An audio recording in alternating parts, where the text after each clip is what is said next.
Hi guys, for today's video kay magluto mi og lumpiang gulay. Charot. So mao day ni amo ang mga ingredients guys. Charot.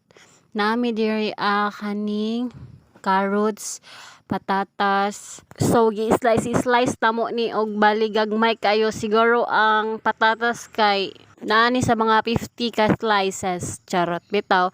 And then karon na pud mi kapalit aning mga carrots ug patatas kay mahal ra ba kayo ni diri as amo ano. And naapod mi diri slice nga ahos ug bombay nga tag 30 ka slice ni. Charot. Inihap jud tanan ni slices ba sa lamas.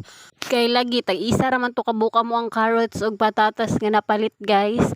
So gidaghan na lang jud namo ni amo ang batong guys. Isa siguro ni ka bandol. Kay abunda man mi og batongan diri sa amo ang bukid guys. Diba gulay tanan amo ang gisagos sa lumpia and then mao na ni siya ang resulta sa gigisa namo nga gulay. Ginagisa sa namo ning gulay before siya iputos sa lumpia wrapper para dali ra kayo siya priton kay dali ra ba kani maluto ang kuano lumpia wrapper pila ra ka minutes nimo ibutang sa mantika. And then gisagulan pud namo ni siya corn beef guys para ingnon nga naay murag ka ng karne ba nga subak. And tara, nakabalot na gyud mi paspas kay makabalot ako ang Mother Earth guys. Oy siya ra man puy magbalot ba kay siya rin nakabalong unsaon jud siya pagbalot nga dili mabungkag wal gina prito guys kay masuko man na siya no pag dili tarungon og balot kay pag pritohon nimo guys ang lumpia dali kay mabungkag.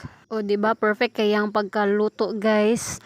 Kay siya may nagbalot siya po'y nagprito guys kay masuko man na siya masunog ang lumpia kay lagi dali ra kayo na maluto ang lumpia wrapper. Siya na lang po'y nagprito guys para wala jud masayang nga lumpia guys kay mahal ra ba ang lamas. And maon na gyud niya mo ang finished product guys. Naluto ra gyud kadugayan ang gina-crave sa ako ang pamilya guys. Charot. And mga unta ninyo guys. So lumpia ta for today's video. And berte gyud siya kalami guys. Walay atik. Siguro mga 100/10 ang lasa. Charot. Bas lami pa ni sa imuha. Char. Yang mukhaon ka ni guys. Makalimtan yun mo yung mga pangalan guys. Sa kalami. Charot. And that's all for today's video guys. Thank you so much for watching. Babush!